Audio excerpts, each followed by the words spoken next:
বিসমিল্লাহ, এই নাও। আজকে হলো তোমাদের জন্য মুরগি।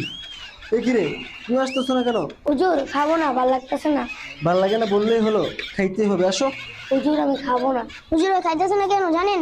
আর গুস্ত খাইলে মজু হইতে হয়। আর আজকে ওর কাছে টাকা নাই তো, সেজন্য মজু কিনতে পারেনি। কি, মুজু পাগল ছেলে! আচ্ছা, কয় লিটার মুজু খাও তুমি? হুজুর কয় লিটার না, হাফ লিটার। বাবা, হাফ লিটার খাও? আর কেন খাও মুজু? হুজুর গোস্ত খাইলে দেখাসে তো, সেজন্য খাইতে হয়।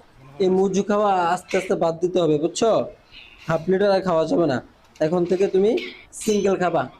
250 গ্রামের যে একটা আছে না ছোট, ওইটা খাবা, 20 টাকা দিয়ে কিনবা। আর তাড়াতাড়ি কিনে নিয়ে আসো, ভাত খেতে হবে।